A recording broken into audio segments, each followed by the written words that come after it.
Our session now is a case study of disruptive STEM innovation in India by Atal Tinkering Labs, and the presenters is Prashant Nair. He's the head and vice chairman and internal quality assurance at the internal quality assurance cell of, I hope I'm pronouncing those difficult words correctly, Amrita Viswa Vidyapitha. I hope I didn't destroy the pronunciations. So I'm calling Prasant on stage. Welcome, Prasant. The floor is yours. Yeah. Thank you so much, Stamatis. The kind introduction. Your pronunciation was spot on. Uh, very good morning, good afternoon, and good evening to all folks from different time zones all over the world. Uh, a warm welcome to the second day of the IEEE STEM Summit. This is a very inspiring event, and as one of the STEM champions, it's been an absolute honor to be part of this community, which is doing a lot of good. It's a force for good for STEM education and STEM outreach worldwide. Without much ado, I will start my slides.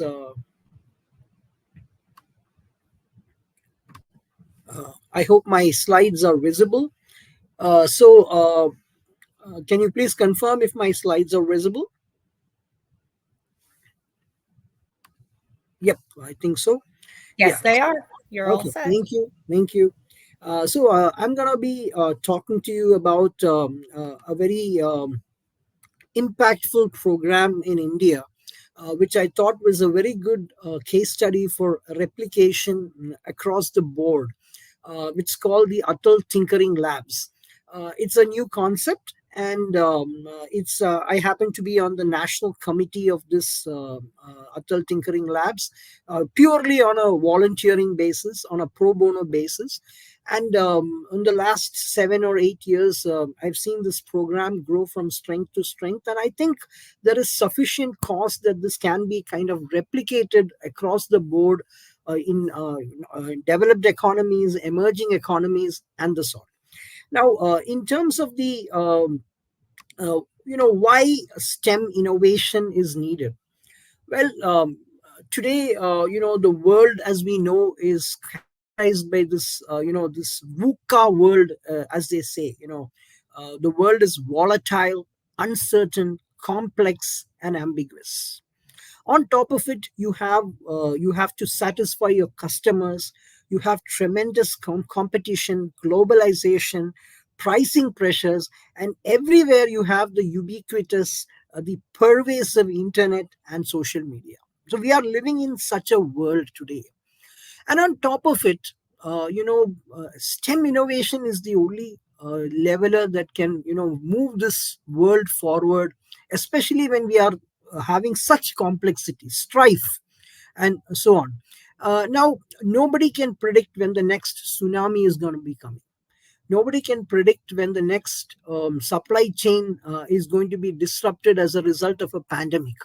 Nobody knows when the next pandemic is going to affect us. And the only way to address this is through innovation, STEM innovation, innovation in science, technology, engineering, mathematics, which is the only way for the world to move forward. And that's why this summit is of paramount importance, in the sense that we are trying to deliberate how to develop the next generation of educate students who are going to take over the reins of the world. So that is extremely important and topical in that world. Now, innovation is a great level up. Innovation has resulted in transformation. I wanted to just take a couple of examples. Today, the largest media company in the world is Facebook. Facebook has over 3 billion subscribers, monthly subscribers. But do you know the interesting thing about Facebook? Even though they have 3 billion subscribers, Facebook does not create any content. The content is created by you and me, the subscribers of Facebook. So you have the largest media company in the world, but the largest media company in the world does not create content. You have the largest taxi company in the world called Uber, but very interestingly, Uber does not own any of those cars. You have a company called Alibaba that does billions of dollars of sales and in a single day. But you go to any mall, you go to the Mall of America in Minnesota, you go to the Surya Mall in Kuala Lumpur, you go to any mall, you don't see a Alibaba shop, you don't see a retail establishment. The retailer exists purely on cyberspace. That is the beauty of innovation. That is the power of innovation. And this is what we need to leverage. So I have been very active in the innovation journey. Although I am a university professor most focused on administration and rankings and quality, I spend a lot of time with students trying to build them, prepare them for innovation, and it's been a wonderful joyride. Almost 30 university teams from the university that I'm employed, Amrita Vishwavidyapeetham in South India, which is ranked as the top private university in India, and 20 plus school, children that I mentor have, won exciting hackathons globally. We just came back a couple of weeks from Malaysia after, becoming the runner up in a hackathon. And many of these have been, at the national level, at the international level. We have represented the national hackathon team of the country of India. And it's been a wonderful journey. And that's how I got connected to this program of the government of India on a purely on a pro bono basis, called the Atal Innovation Mission. Atal Innovation Mission is a body run by the government of India's planning commission, directly reporting to the Prime Minister, which aims to build a culture of grassroots innovation across the country. And this is targeted at different sections of the society, of the community, so as to speak. So for the school students, right, school children, they have set up 10,000 plus tinkering labs. I will come to that a little later. There is They have set up incubation centers for startups and companies, young early stage startups, and the numbers are awesome. They have started up 72 incubators, and more than 3,500 startups have already been incubated from these, out of which 30% are led by women driven startups. They have community innovation centers that look at focusing on community challenges. They have other challenges that kind of focus on solving issues and problems of the government ministries and so on. So it's a very comprehensive program, which is very much, of course, it's a government program, but it is driven totally by volunteers like us, that who are involved in IEEE. And the strength, I would say, one of the force multiplier is because of the mentors, which I will come to a little later. Now I come to this program, this Atal Tinkering Lab. A tinkering lab is a kind of a maker space which is meant for students who are in the 6th to 12th grade. So after they reach the age of 12, they can get involved. And this is basically a maker space with very advanced equipment. The model started in this program started in the late 2016, 2017 or so. We started with 250 tinkering labs in schools, and today it has been operationalized. There are 10,000 plus tinkering labs across the length and breadth of India. And almost all the districts in India, 700 plus districts, all the states and union territories in India, if you see the map, they've got tinkering labs. Some have more, some have less, and so on. But there's not a single state that has not been covered by this. And each tinkering lab costs almost 2 million rupees to make. Well, from an Indian point of view, it's a lot of money. And it focuses on actually trying to build a grassroots kind of level, where children who are after the age of 12, they focus on science, technology, engineering, mathematics, get the actual skills in a very hands-on manner. They get guided by mentors who are totally pro bono. They're not they don't take a dime from anybody. They travel to the school on their own dime. They don't ask any, even the travel is done by the mentor. And a very collaborative environment and ecosystem that has been created.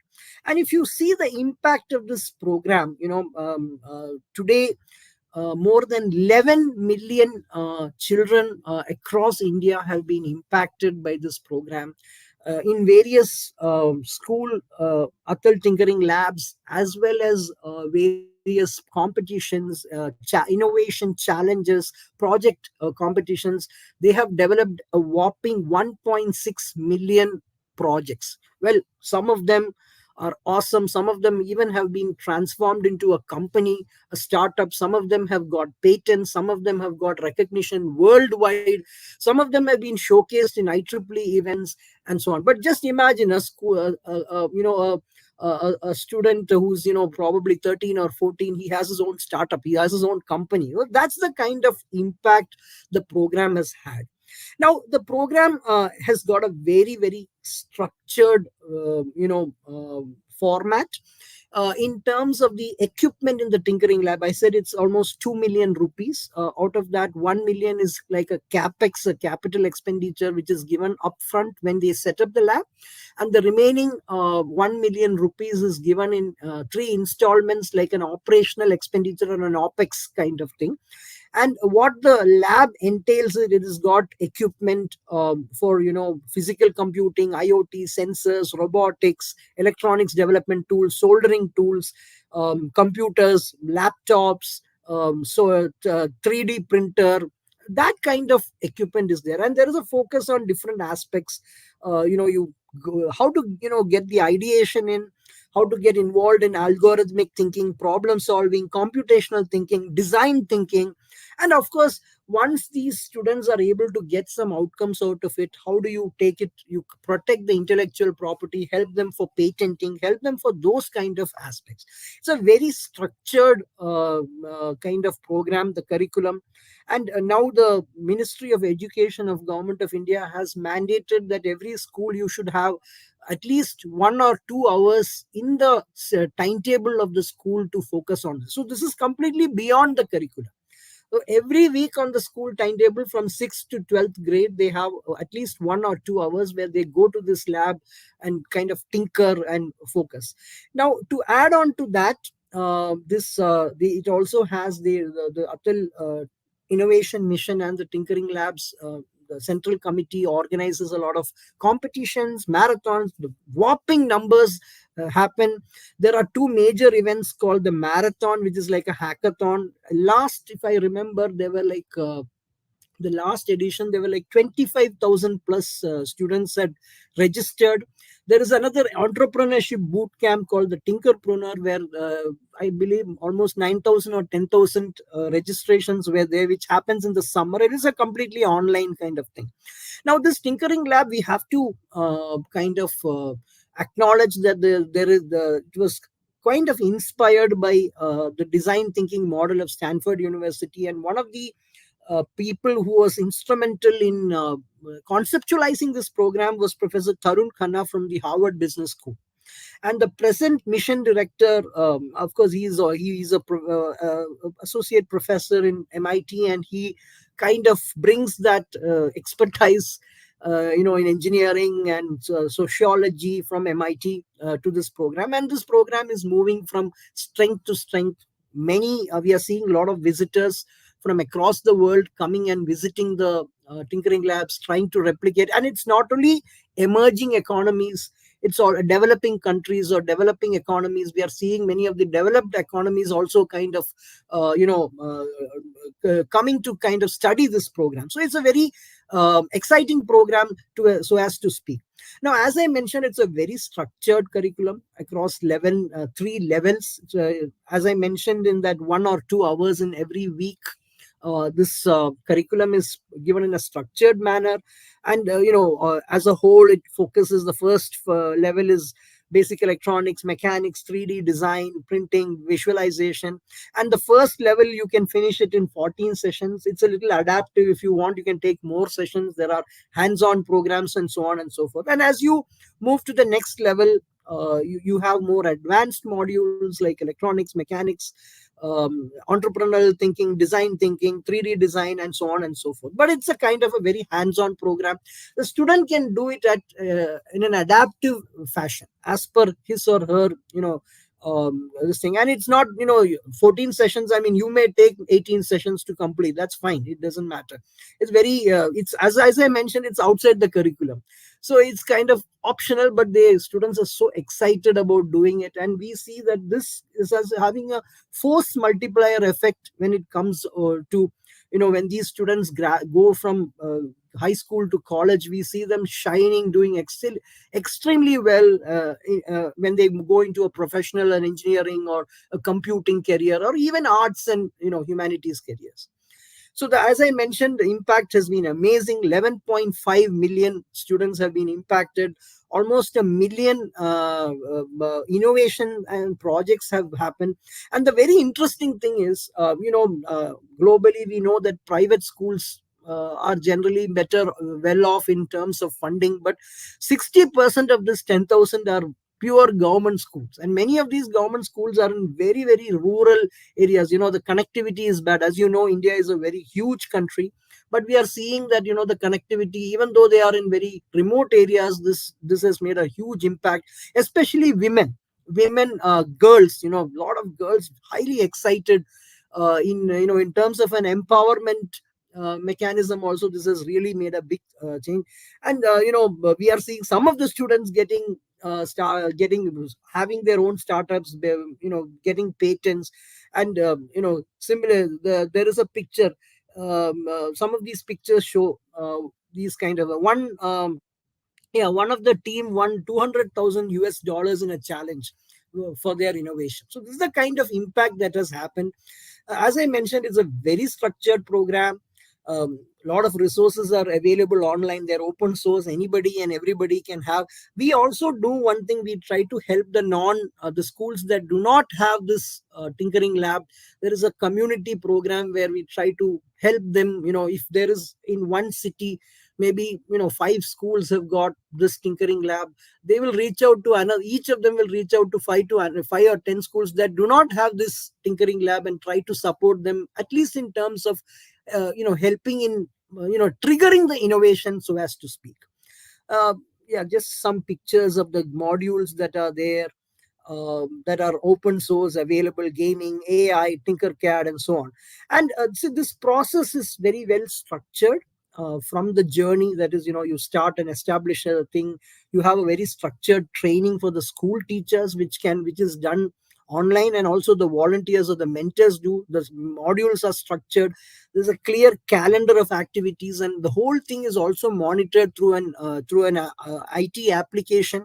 So what all these 10,000 schools, it's not possible to visit them physically, but through a dashboard we are able to monitor what they are doing. They have to give the progress. They have to and ultimately it is public money, taxpayers money. So yeah, every rupee is kind of where that rupee has gone, that is monitored in terms of the utilization and the fund allocation, and so on and so forth. And the schools are also incentivized in terms of if they do very well, they are incentivized with various ways. They're given certificates. They're showcased on social media. Very active social media channel with a lot of followers is there on LinkedIn, Facebook, Twitter, X, and of course Instagram. So this is the kind of the journey of an ATL. There's a good YouTube channel with hundreds and videos, which anytime you can go and refer them, and so on. And these are the most remote locations in India. Sikkim is a northeastern state, very near China, where it's on the hill. The whole state is on a hill, but they have and they've done amazing work. Kargil is the kind of another very, very remote location on top of the mountain. The Andaman and Nicobar is an island. Actually, it's very close to Thailand. It's an island union territory. There also we have a ATL. So it's across the length and breadth of the country, and universally speaking, there has been an impact everywhere. Now, what drives this program? This is what I was trying to tell you. This is where I see the commonality of what IEEE can do. This program is driven by mentors. The entire Atal Innovation Mission staff are they barely have 20 staff members for managing the 10,000 schools. It's there is a mentors are the people who run it. Mentors are pro bono workers. They may be employed in a college or a university, in a startup, in government body, and they make it a point to help do pro bono activity like what we do in IEEE. And there is a kind of a guideline that you should at least spend a couple of hours every week in the school, either physically meet them or you can but you have to do it on your own dime. Nobody will pay for the travel and stuff like that. It's a pure pro bono stuff. And we are having close to 6,200 mentors here. And these mentors are also like ambassadors. They try to explore partnerships with government agencies, professional societies. I remember, I don't know if you are aware of a program called IEEE Assist. I think they have an innovation challenge. It happens. It was in R8 somewhere. I think in Tunisia or not sure, Egypt. But we were able to have these tinkering lab students go and imagine going. Probably it's the first time they've gone abroad out of the country, but it's made a tremendous impact that way. And these mentors, they don't get any money, but they get a lot of recognition in terms of they get a lot of exposure. They are highlighted on social media and stuff, and they also get a chance to connect with the Indian policymakers, maybe even the planning commission head, or union ministers, and that kind of things they get. That is the only thing they get in terms of the recognition. So I have been, as I mentioned, last 7 8 years I've been very much involved. It's very exciting. In addition to my university teaching and academic administration, it's been very good. I have got very lucky. I have been very lucky. A lot of projects have won a lot of it. Just to give you one example of a project. So this is somewhere in South India, a state called Tamil Nadu. There are kind of rural and tribal locations, very near forest areas. And one problem that we were facing is in especially the districts called Nilgiris, Valparai, Konur. There's a lot of animal attacks, elephants and wild cats and stuff like that. So these children, using a microcontroller based car, they build an app that sends alerts through Wi-Fi to the forest officials that hey, could be an animal attack over here, through that kind of thing. And it's really made a big change for those. Maybe the animal may not attack a human being, but they'll come and take the chickens or kind of thing. It's a very exciting, and this got a lot of awards. And they were actually even applying for a patent for this thing. So these are the kind of very impactful event things that that connect to the community. And it's driven by the mentors. It's the mentors who do that. That's the thing. It's a replicatable model. That's why I was feeling that this is something that we could showcase to the world. And you see, many we get visitors not only from emerging economies. The picture of Rishi Sunak, the former prime minister of India, United Kingdom, sorry.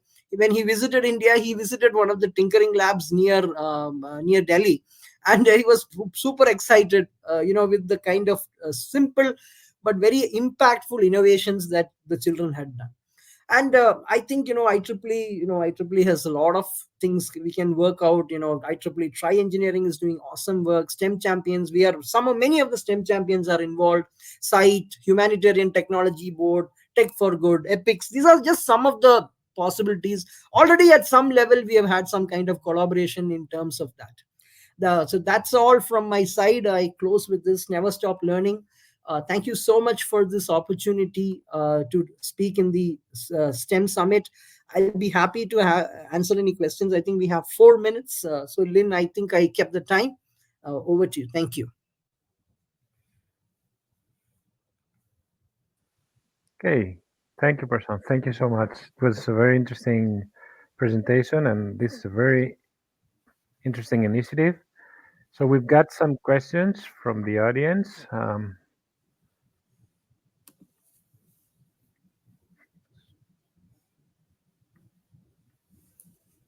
me find some.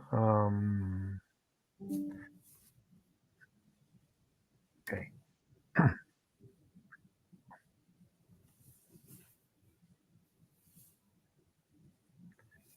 how has collaboration with IEEE enhanced the ATL program? So as I mentioned, it's been a program, it's been a collaboration not at a very higher level.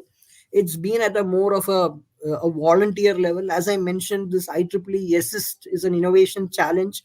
In that innovation challenge, we had this Tinkering Lab students travel to Egypt, travel to Tunisia, I think Egypt, if I'm not mistaken, and they won prizes in the innovation challenge. Many of the STEM champions that I know, my community of STEM champions, especially in R10, they are also mentors for this Tinkering Lab program, because it's a pro bono activity. I mean, you have a college degree, you can become a mentor.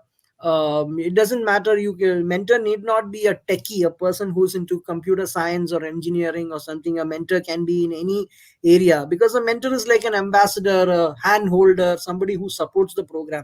We have mentors who are in biotechnology. There we have mentors who are English and humanities faculty or researchers and stuff like that. So at that operational level, we have had a lot of collaboration, but at a macro level, at a higher level, we are yet to kind of reach out. Probably I will reach out to Stamatis, the PUCC, the committees, and see how we can take this forward in terms of a better collaboration. Thank you, Bobby, for that Absolutely. question. What do you think is the biggest yeah. It's also a very good question from Mr. Walter Hyde from Houston. What do you think is the biggest challenge in starting a STEM outreach program in emerging economies? If you ask me, it is the stakeholders getting a buy-in from the stakeholders. Many a time, these stakeholders, it could be children, it could be parents, it could be people in the village. Many of them have mistrust, and they don't trust you prima facie. Probably they think you have some sort of vested interest. So building their trust is probably the biggest challenge. I don't think connectivity is anymore a challenge now. Today, in today's world, I think connectivity is available. And if you're not able to physically go, you have tools. I mean, everybody has a smartphone. Even in emerging economies, I think people have smartphones and stuff like that. Maybe internet connections are sometimes patchy in some places. I agree, but I think getting the confidence, winning the confidence of the stakeholders is the biggest challenge.